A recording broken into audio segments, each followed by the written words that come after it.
I'm a community manager, marketer, and a part-time UI designer. I've been a community manager for the past 1.5 years, and right now I'm the community and marketing team at PropBytes. It's a crypto play-to-earn game, and I'm also building MadLad. MadLad is a Discord community bot.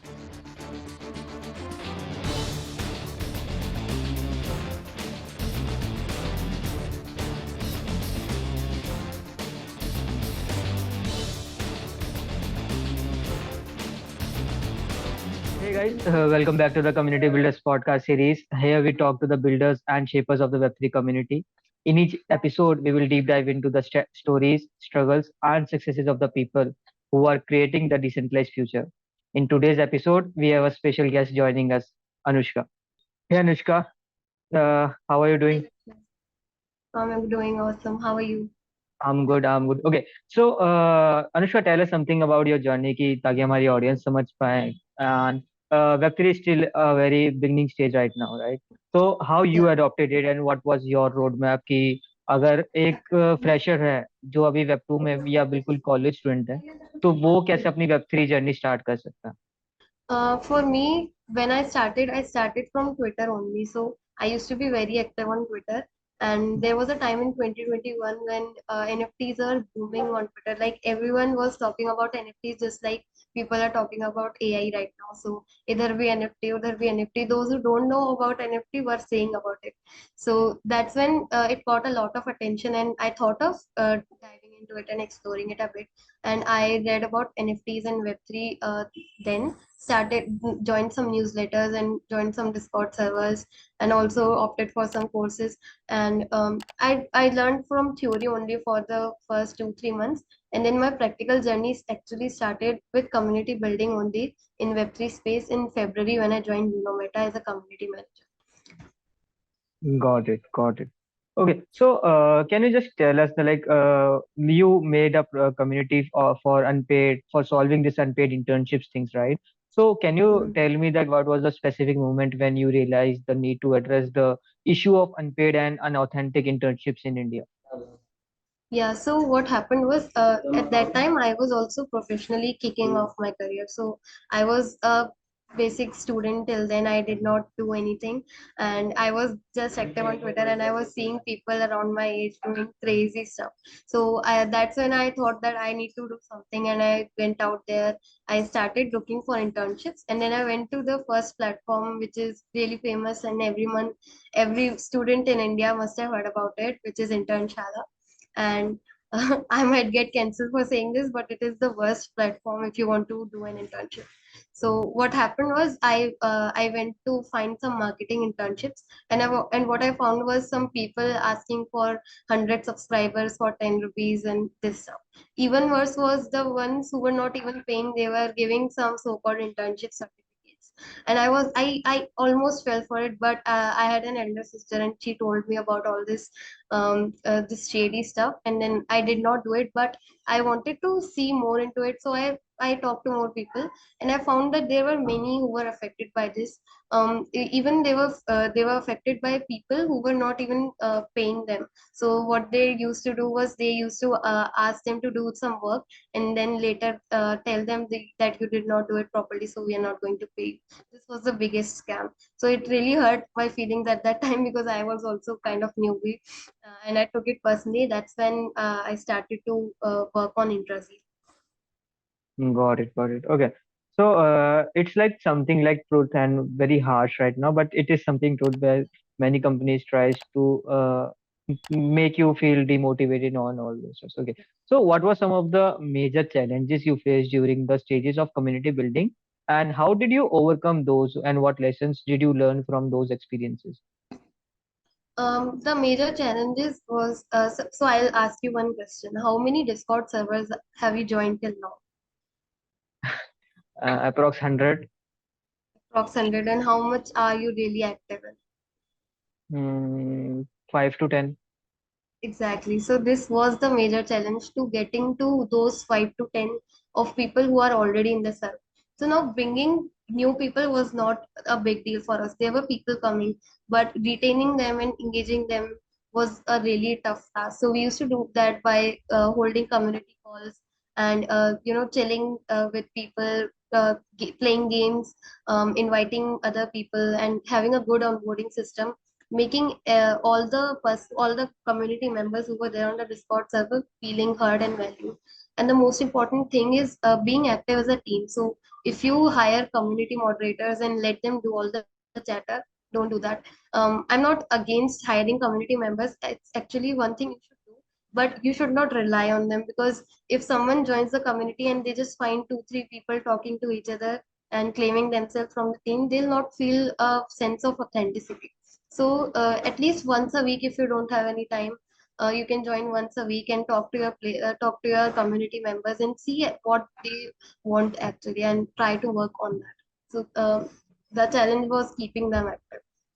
Got it, got it. And I think most of the community managers and people working on community sites face these problems to engage people on Yeah. daily basis or weekly basis. So yeah, Actually, we could have done better with Intrasil, but we were also trying to figure out Discord, because that was the first time we also were handling communities. So we did not know a lot of stuff, and we were just experimenting all that.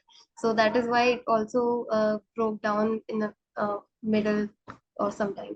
yeah, like So yeah, Web3 and community is all about experimenting. exactly. Cool.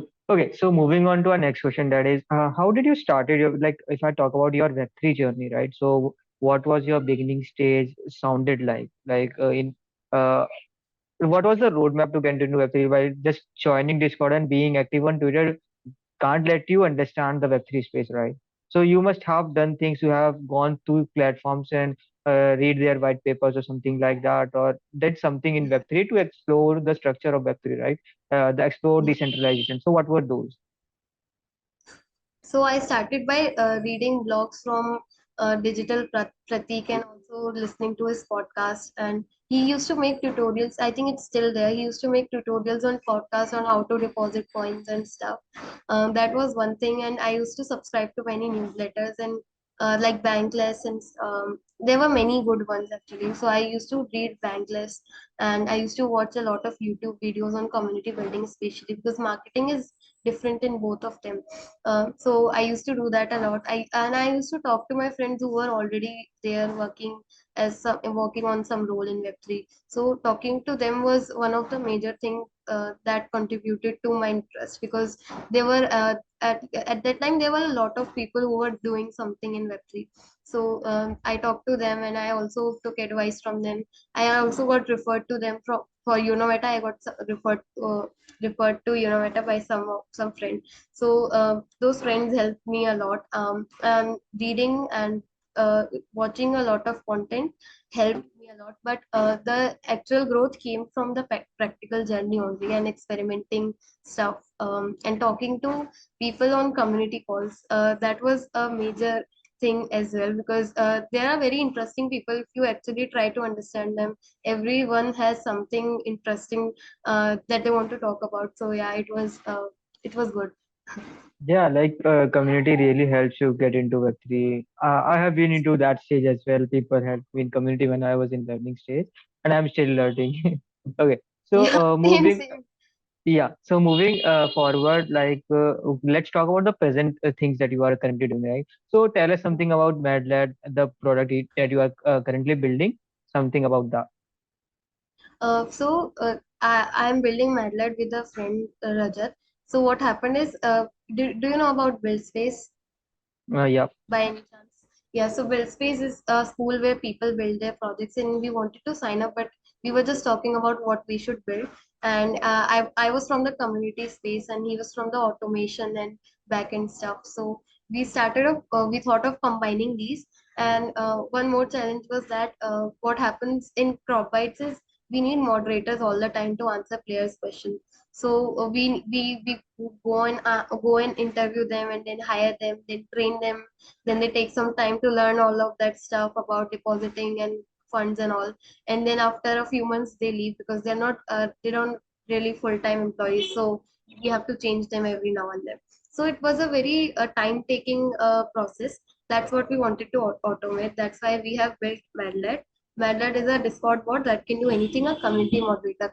So we've launched it about 1 or 2 months ago only. It's very new. So, Yes. if you want to explain this bot to a 5-year-old, so what will you gonna tell? Because we have plenty of Discord bots, right? That is, even Mi6 also have a moderation premium. When you go to Mi6 Premium, you have a moderation tool access there, right? So you can just type their questions and you can get things automated, right? So what's the different thing that you guys are trying to build? And if I want to explain MATLAB to a 5-year-old, then what will you just gonna tell that child? So the first part of the question, what is different in Mi6? Mi6 is like automated bot, and MATLAB has a more human element to it. So if you ask Me6 some question that me, hey Me6, how do I deposit my funds or where are my funds? Me6 probably won't know the answer. It will give a saved reply that you can go there. But if you ask MATLAB, it has the ability to understand the question and then changes its answer according to that context. So this is why there is a big difference, and this is why it's majorly Medled is better than Me6. And explaining Medled to a 5-year-old, I would say that a Discord bot that can answer your questions about anything you want to know for a project. Okay, so like I think it's more sounding like you have integrated Chat GPT in Discord. You can just Yes. answer question something and you will going to get it answered, right? Something like Yeah, that. ChatGPT for your own project. It's trained on your own project's data. Suppose you can feed it your white paper or your blogs. You Mm-hmm. can feed it anything that you want, and it will answer according to that only. And it will not answer about any other project, so there is no chances of scam there. Got it, got it, got it. And does it runs on command? We have to particular run a command and then type question, or it's something like if you integrate in a particular channel, so every question that did we ask in that channel, it gets answered it's by its own. Right now, it is like how normally you would ask someone a question, you will text someone and then write your question. That's how you can talk to Madlad. You can tag at the rate Madlad and then continue with your question. It will reply within 5 to 6 seconds. We have also thought Got of doing what you are saying, but right now we thought that growing channels on Discord is a bit of a messy task. People want less and less channels on their server to keep it clean. That is why we have not implemented it, but in the future we are going to do that, so that there is one channel where you just go and type your question, no need to tag or anything.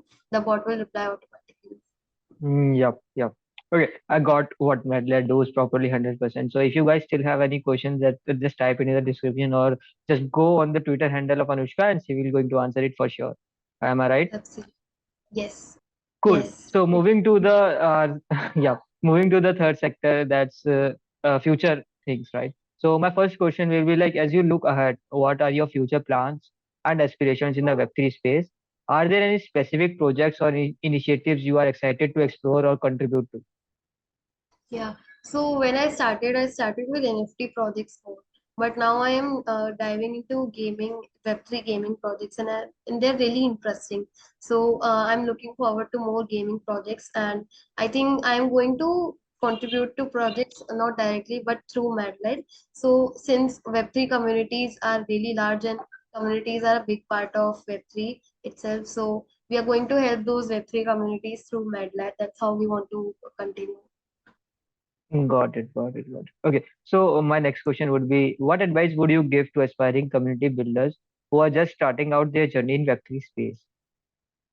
Um, I have a couple of advices. So one of them is that if you are starting fresh, I think you should focus on the type of community that you are going to be active in, not the money that you are paying, because money can be high in any type of server, but it's not important that you will grow there. Choose something which where there is a team, where there is a leader who can guide you, where there's someone who can teach you and can learn about community management. Other thing is that don't join the groups that pay you for chatting. So I've seen a lot of groups who what they do is they'll tell you that you talk about this project and there should be at least 100 messages and we'll pay you $100. Sure, the money is tempting, but that's not the way to go for me. It's not a way to grow, and I don't think it will count as an experience too if you go and talk about it to someone while in an interview. And another thing is that don't stop learning and don't stop exploring even when you think it's stable. Keep learning and keep trying to experiment with stuff. Try doing different stuff and try to make yourself unique from others. Try having weird events even, because if it's unique, people will have a question, oh, what is it, and they'll try to join and they'll try to give you some attention. So don't stop exploring and experimenting. Spend more time learning about your audience. Try to learn what they want and actually build it. So don't just go and talk to them and then say, we will do it, but actually do it and keep them updated about what you are doing. Try to involve them in your decisions and just be transparent and build authenticity. And the last thing is, don't take community management as a job. So you don't take it as a 9 to 5 job. So if your community asks for help in this time slot, you will only help at that time. Even if it's 12 a.m. and you see a message where someone needs help, go and do it because it affects majorly. So these are some advice. Cool. Yes, Okay, so that was the last question for our future round. Moving to the special round of our podcast, that is a rapid question round. We will quickly ask you 5 questions, and Anushka will gonna answer it for sure. Okay, that's good. so the first question for the rapid question round is: what is one misconception about community building in Web3 that you would like to debunk? There are two for me. One is that only big communities are good. No, exclusive communities are good as well, because there are quality people and there is quality chat. Other is the community needs to be 24/7 active. No, that's also a big misconception. The community doesn't need to be active all the time. It's not necessary that someone is also always typing in the general chat. There needs to be sometimes that the community is quiet, and so the new community members can join and see what was going on. Second question: your favorite project in Web3 other than yours? I would say World of Women. It's an NFT project, and if you look at their brand and their vision, if you look at their community as well, they will have the same vibe that they share everywhere. That is the kindness, the need to help everyone, and if you look at their community manager as well, you see all of them have the same kind of tweets and they share the same value as well. So they have maintained it really perfectly. So I would say they are having a very awesome community. Got it. Third question: what's one thing you do every day to stay focused and motivated? I think it's an overrated thing, but it helps that trying to build a to-do list before starting your day, listing down everything that you have to do in the day and then checking it off and trying to complete it. Almost 80% of the stuff. Yeah, right. Okay. Fourth question: if you could have dinner with any Web3 figure, who would it be? I'd say 𝐂𝐤𝐤𝐿. She is a community manager at World of Women, and I really like her. I've been following her since she was into writing and she was maintaining a newsletter. And I really love her vibes and the tasks that she does at World of Women. She's growing the community in a very awesome way. You should also check her out if you don't know about For her sure, already. for sure. Okay. Fifth question: what's one thing you wish you knew when you were just starting out as a community builder or manager? It takes time, yeah, because I was very impatient about why people are not joining, why is no one responding, and I used to spam the chat with tagging everyone. So don't disturb everyone. Try to be consistent, but don't overdo it. Wait, but put in efforts. That is one thing. As an entrepreneur as well, I would say that you will never have a product that will fit the idea that you had. You will always have room for improvement. So just launch it and keep iterating and Got it. Got it. Okay, Anushka, it was very much great having you as our guest speaker. I enjoyed it. We hope our audience also enjoyed it. And if you guys have any questions, then do tag Anushka in your tweets, and she will gonna reply it. And do tag me as well if she doesn't reply, so I make sure that she replies it over there. I Cool. will. Yeah. So cool. Thank you guys for being here. Thank you, Anushka, for being such a great speaker. It was great hosting you. This was Lakshya Gupta, your host for today. Thank you so much.